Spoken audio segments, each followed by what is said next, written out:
Guys, disebut ada penyeludupan hukum terkait pencalonan Gibran. Pengacara Ganjar Mahfud kutip pernyataan Yusril, guys. Ini kemarin 27 Maret 2024 ya. Terus kita lihat dari perkataan Pak Yusril, putusan MK problematik dan terjadi penyeludupan hukum katanya.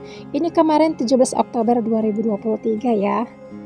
Terus kita lihat di sini Jakarta Antara, pakar hukum tata negara Yusril Ihja Mahendra menilai putusan MK soal syarat capres dan cawapres berusia paling rendah 40 tahun atau berpengalaman sebagai kepala daerah masih menimbulkan masalah dan terjadi penyeludupan hukum secara cacat prosedur katanya.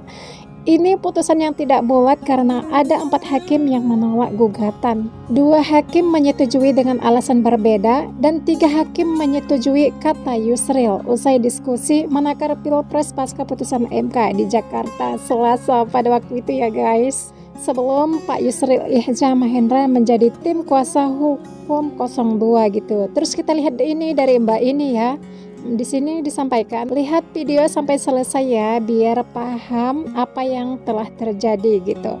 Ini dia Saya juga rakyat videonya. Indonesia yang memilih Mas Gibran. Itu sudah diputuskan MK, ada undang-undangnya dan diketahui DPR, bukan gubernur saja bun, tapi kepala daerah. Oke, kamu memilih Gibran boleh, tapi kamu memilih orang yang menjadi cawapres karena penyelundupan hukum. Karena kenapa? Udah jelas. 2 hakim bilang bahwa minimal adalah gubernur atau sedang menjabat sebagai gubernur. Yang mengabulkan bilang bahwa semua jabatan yang dipilih melalui pemilu, termasuk di situ gubernur, wali kota, bupati, bisa mencalonkan diri sebagai calon wakil presiden. Sementara Eni Nurbaningsih dan Daniel Yusmik sebenarnya bilang nggak bisa, hanya sampai batas gubernur yang bisa mencalonkan diri sebagai calon wakil presiden dan calon presiden. Nah, dengan gambaran seperti itu, kan harusnya pendapat yang sifatnya konkuring itu lebih dekat kepada pendapat yang menolak.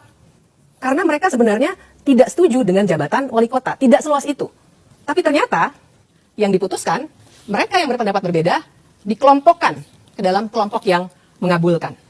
4 hakim tidak setuju, 3 hakim setuju. Tapi yang diketok oleh Paman Usman seolah-olah 5 hakim setuju, 4 hakim setuju. Itu sudah jelas penyelundupan hukum. Putusannya itu sendiri problematik dan saya kira ini bisa dianggap orang sebagai satu ada penyelundupan hukum di dalamnya. Dengar kan, Pak Yusril sendiri yang bilang bahwa ini adalah penyelundupan hukum. Dan bila itu terjadi kepada dia, dia tidak akan menerima. Karena kenapa? Suatu hari nanti di belakang pasti ada masalah, pasti. Tapi saya tahu ini putusan kontroversial daripada menimbulkan reaksi di tengah-tengah masyarakat dan menimbulkan permasalahan legitimasi di belakang hari, ya saya terima kasih, tapi saya nggak usah maju aja deh daripada timbul masalah di kemudian hari. Saya kira mungkin itu merupakan satu cara yang bijak. Sekarang terbukti kan, ada masalah kan? Emang kamu pikir si Paman Usman ini sampai kena kode etik karena kenapa? Ya karena putusan itu. Maka dia kena kode etik, dicopot dari ketua MK. Karena nyibul, ngerti kan, sama penyelundupan. Kalau di dunia biasa-biasa ini bukan di bidang hukum, penyelundupan itu piracy loh. Dia kena pidana loh. Gitu loh, maling ibaratnya. Inilah yang terjadi ini seperti ini. Cuma ini dalam soal konteks hukum. Ini seperti kamu ikut ujian, tapi kamu nyontek. Terus pas di rapot kamu itu juara 1. Tapi itu hasil nyontek. Itu hasil pidana. Ibarat orang yang naksir dengan seseorang, terus ditolak gitu ya. Terus dia main dukun. Itu masih kurang lagi contohnya. Jadi yang sekarang kamu dukung ini Gibran adalah orang yang jadi cawapres karena penyelundupan hukum oleh pamannya. Bayangkan ya, Paman Usman ini, pamannya Gibran adalah seorang ketua hakim MK memutuskan, ini bukan hakim cemen-cemen loh ya, hakim konstitusi bukan hakim cemen-cemen loh. Dan dia sudah disumpah. Terus dia membuat keputusan yang dia sendiri pasti tahu bahwa itu melanggar. Tapi dia memutuskan sesuatu melalui hawa nafsu aja. Gitu loh. Dan sekarang saya juga yakin bahwa semua hakim MK juga tahu bahwa keputusan Paman Usman ini adalah keputusan penyelundupan. Terus kamu mau dukung kebohongan itu?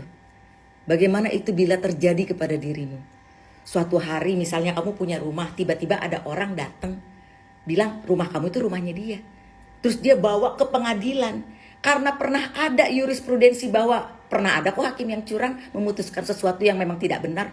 Terus hakim yang memutuskan perkara kamu ini mengikuti hakim yang terdahulu bahwa pernah ada terjadi seperti itu. Terus kamu harus kehilangan rumahmu. Dan orang itu yang bukan yang punya rumah malah mendapatkan rumahmu. Gimana menurut kamu? Oke? Kalau saya, sorry ya, saya tidak akan memilih seorang pemimpin yang berkedok seperti itu. Saya tidak. Karena kenapa? Dia aja bisa tuh yang saya bilang tadi, juara tapi nyontek. Dia jadi cawapres tapi ya begitu. Bukan lewat koridor yang sebelumnya. Dan supaya kamu tahu, kamu buka lagi ya tentang si putusan 90 ini. Putusan 90 ini dipaksakan.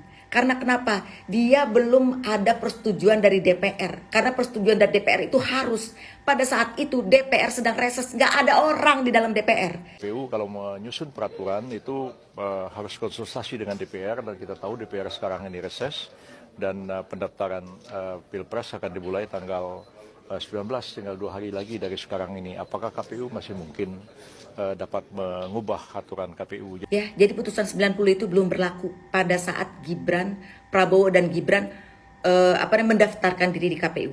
Putusan itu belum berlaku. Oke? Assalamualaikum warahmatullahi wabarakatuh. Gimana guys? Apa pendapat kalian setelah kita lihat video ini? Teman-teman memiliki pendapat ataupun komentar, berikan pendapatnya di kolom komentar. Thanks for watching.